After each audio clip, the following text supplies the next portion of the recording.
ये है 11वीं कक्षा में विज्ञान विषय की पढ़ाई कर रही कृतिका। घर मंडी के कोटली में है, पिता फौज में तैनात हैं और माता गृहिणी है।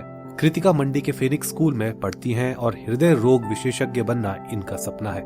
एक दिन कृतिका सुबह स्कूल जाने के लिए उठी तो उसने पाया कि उसके हाथ और पाँव में ताकत नहीं रही। कृतिका ने यह बात अपनी माँ को बताई। माँ ने फोन पर यह बात अपने पति को बताई, जो सेना में होने के कारण प्रदेश से बहुत दूर सेना छावनी में तैनात है। किसी ने सलाह दी कि नीम हकीम के पास जाओ, तो किसी ने कहा जादू टोना तो नहीं किया किसी ने। कृतिका के साथ उसके माता पिता भी डर गए थे। हाँ, डर तो लग रहा था, मैं पता नहीं क्या हो गया है इसको।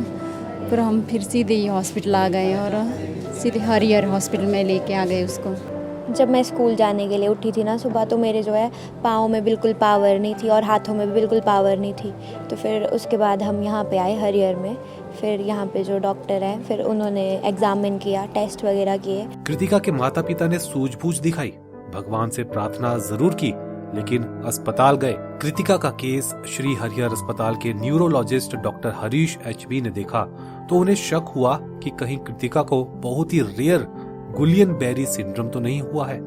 तो ये एक दिन सुबह से, पिछले दिन सुबह से अगले दिन हमारे पास आए थे, तब धीरे धीरे बढ़ गया था।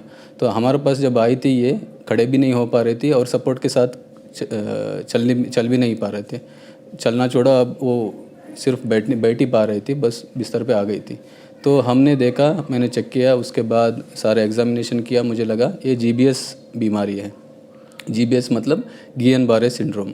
तो ये काफ़ी रेयर बीमारी है, लाखों में 1 या 2 पेशेंट को होता है और ये एक ऑटोइम्यून बीमारी होता है। गुलियन-बेरी सिंड्रोम एक ऐसी कंडीशन है जिसमें शरीर की रोग प्रतिरोधक क्षमता शरीर के नर्व सेल को ही खाने लग जाती है। दरअसल जब भी हमारे शरीर में कोई वायरस, बैक्टीरिया या अन्य जीवाणु या विषाणु प्रवेश करते हैं तो शरीर की रोग प्रतिरोधक क्षमता, जिसे इम्यून सिस्टम भी कहा जाता है, ये काम पे लग जाती है। इम्यून सिस्टम को आप शरीर की पुलिस विभाग मान सकते हैं, जो अपने पुलिस कर्मी, जिन्हें white blood cell, B cell, T cell आदि के जरिए बुलाया जाता है, बाहरी गुंडा तत्वों को पहचान कर उन्हें खत्म करने का काम शुरू कर देते हैं। गुलियन-बेरी सिंड्रोम में होता यह है कि हमारे शरीर को इन्फेक्शन से बचाने वाले ये सेल नर्व सिस्टम के सेल को ही दुश्मन समझने लग जाते हैं। यानी पुलिस वाले निर्दोष नागरिक को भी गुंडा तत्व समझकर उन्हें खत्म करने लगते हैं।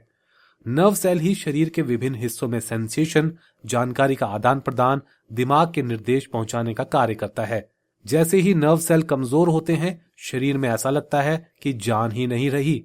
तुरंत इलाज नहीं हुआ तो मरीज की जान भी जा सकती है।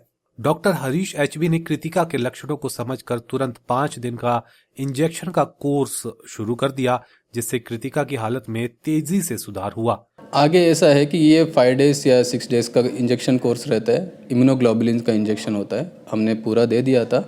बाद में ऐसा कोई इंजेक्शन का या कोई गोली का ज़रूरत नहीं होता, पर नर्व्स रीजनरेट होने के लिए कुछ सप्लीमेंट्स होता है, वो देते हैं। अदरवाइज़ ये नेचुरल प्रोसेस है, जो नर्व्स है रीजनरेट अपने आप हो जाते हैं, धीरे धीरे हो जाते हैं। उसके लिए 3 to 6 मंथ्स होता है। ठीक है, किसी को ताकत, हाथ पैर में ताकत आने के लिए 3 to 6 मंथ्स होता है। पर अच्छा बात है कि हमारा पेशेंट कृतिका विदिन 15 डेज में नीचे बैठ के उठने लग गई, सारा काम करने लग गई। हल्का सा तो सेंसरी सिम्टम्स होता है, वो धीरे धीरे 6 महीने में पूरा ठीक हो जाएगा। आज कृतिका फॉलो अप के लिए डॉक्टर साहब के पास आई है, जहां उसे अच्छा खान पान और कसरत करने के बारे में डॉक्टर साहब गाइड कर रहे हैं। सही समय पर इलाज मिले तो गंभीर से गंभीर बीमारी ठीक हो सकती है। कृतिका के माता पिता के तुरंत एक्शन ने और श्री हरिहर अस्पताल के न्यूरोलॉजिस्ट डॉक्टर हरीश एचबी के अनुभव ने कृतिका का इलाज जल्द से जल्द शुरू कर दिया। जो कृतिका 2 दिनों में गुलियन-बेरी सिंड्रोम के कारण बिस्तर पर आ गई थी, शरीर लकवे की तरह कमजोर होता जा रहा था, वो आज दोबारा आम बच्चों जैसी हो गई है। एक पल में कृतिका और इनके माता पिता के अरमान और सपने टूटने लगे थे, लेकिन समय पर मिले इलाज के कारण अरमान नहीं टूटे। कृतिका का सपना अभी भी डॉक्टर बनकर हृदय रोग विशेषज्ञ बनने का है और अब यह सपना कृतिका को और सुनहरा लगने लगा है। फेसबुक पर पोल स्टार हिमाचल का पेज लाइक करें और यूट्यूब पर हमारा चैनल सब्सक्राइब करना ना भूलें।